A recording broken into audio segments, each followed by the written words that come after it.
Kepelbagaian bangsa dan agama tidak memisahkan hubungan, malah membina sebuah masyarakat yang harmoni. Inilah kekuatan Sabah yang terletak kepada kepelbagaian bangsa, agama, tradisi etnik dan bahasa.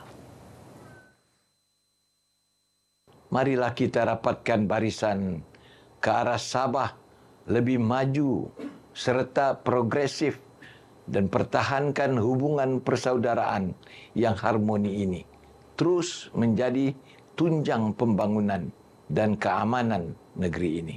Tahun 2025, semoga tahun ini akan membawa sinar harapan, kekuatan, kebahagiaan dan kesihatan yang baik di samping menikmati lebih kemakmuran. Dalam perutusan sempena Tahun Baru Cina, Ketua Menteri turut menyatakan pelaksanaan Pelan Pembangunan Hala 7 Sabah Maju Jaya SMJ 1.0 menjadi tunjang utama pembangunan Sabah ke arah lebih progresif. Pelan pembangunan SMJ ini juga berjaya merubah dan memperbaiki prestasi ekonomi Sabah yang sebelum ini jatuh merudum akibat pandemik COVID-19. Sambutan Tahun Baharu Cina berupaya memupuk semangat perpaduan dalam kalangan masyarakat pelbagai kaum di Sabah. Ia dapat dilihat menerusi penyertaan masyarakat pelbagai kaum untuk sama-sama memeriahkan perayaan ini. Menurut Presiden Gabungan Persatuan Cina Sabah, Tan Sri Tisigo, keunikan ini sekaligus menjadikan Sabah contoh terjemahan terbaik keharmonian masyarakat pelbagai kaum. Kita harap perpaduan negeri, keharmonian negeri, kesederhanaan dan sebagainya di negeri Sabah ni diteruskan, dipupuk dan semua rakyat tak kira bangsa dan agama dapat hidup bersama di tanah di bawah bayu ini.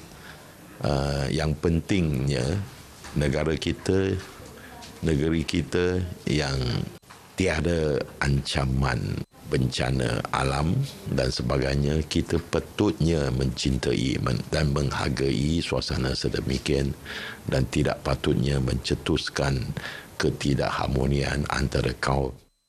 Tan Sri Tisigo menyatakan demikian selepas menjadi tetamu rancangan Kami Ba Ini di Studio TV RTM Kota Kinabalu.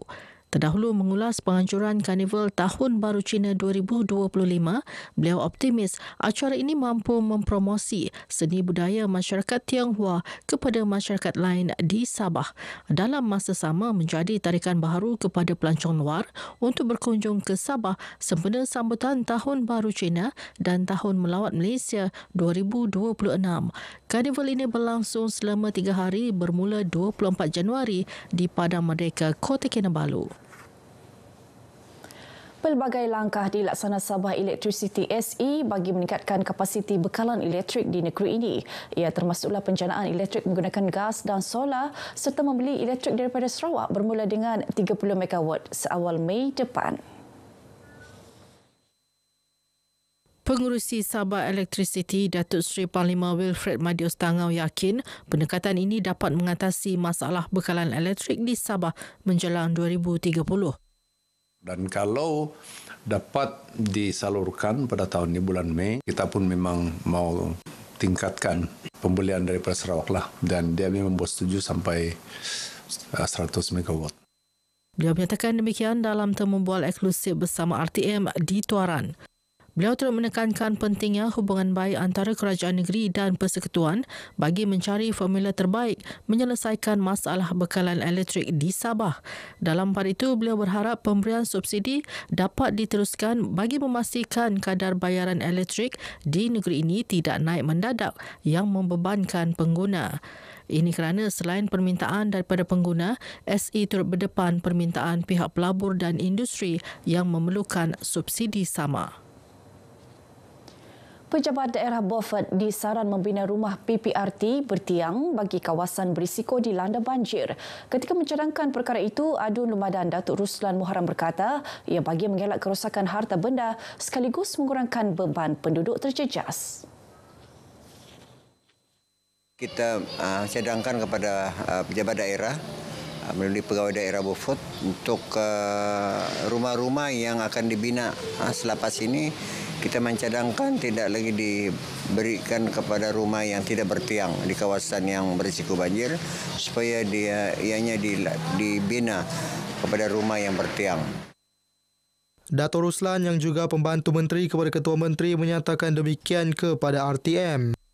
Bagi memastikan cadangan berkenaan dapat dilaksana dengan berkesan, beliau mahu pejabat daerah Beaufort dan Jabatan Pengairan dan Saliran bekerjasama dalam aspek pemilihan tapak rumah. Dalam pada itu, Dato' Ruslan menasihati penduduk yang tinggal di kawasan berisiko dilanda banjir agar lebih peka dan waspada serta berpindah segera jika diarah bagi mengelak kejadian tidak diingini. Universiti Teknologi Mara UiTM Kampus Sabah melancarkan projek program sejahtera komuniti madani Sejati Madani yang pertama di Sabah, iaitu di Kampung Batu Putih, Sandakan, Kinabatangan. Projek berasaskan pertanian dengan penanaman tembikai susu ini dijalankan dengan kerjasama Persatuan Penduduk Kampung Batu Putih, Kinabatangan. Rektor UiTM Kampus Sabah, Profesor Madya Dr. Rozita Uji Muhammad berkata, program sejahtera komuniti ini bagi mengupayakan komuniti melalui aktiviti peningkatan sosioekonomi.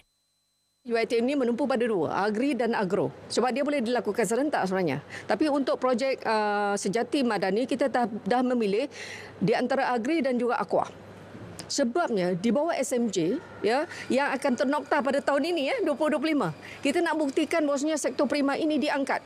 Jadi kalau ikutkan, kita telah berjaya. Program Sejati Madani yang diumumkan Perdana Menteri Datuk Seri Anwar Ibrahim dalam Belanjawan 2025 memperuntukkan maksimum RM100,000 bagi setiap kampung terlibat. Ini adalah titik tolak di mana permulaannya projek Rock Melon dengan sistem fertigasi melihat kampung ini maju daripada segi ekonominya dan untuk mencapai kejayaan. Kami sangat berharap dengan adanya ini dapat orang bilang sedikit sebanyak membantu dari segi ekonomi penduduk tempatan itu sendiri. Kami boleh orang bilang perkembangkan lagi mendapat kejayaan di masa akan datang. 4 lelaki ditahan bersama syabu seberat 3.05 kg dianggarkan bernilai RM180,000 dalam serbuan berasingan di Tawau pada Ahad lalu dan tengah malam tadi. Suspek berusia 28 hingga 41 tahun disyaki pengedar dadah ditahan di Jalan Kuhara dan Jalan Sempurna, Tawau. Ketua Polis Daerah Tawau SCP Jasmin Husin berkata rampasan pertama dibuat di sebuah rumah tidak bernombor di Jalan Kuhara selepas mengesan 2 lelaki dalam keadaan mencurigakan di rumah berkenaan. Hasil pemeriksaan menemukan 2 plastik mengandungi hablur jernih disyaki syabu seberat 2.04 kg.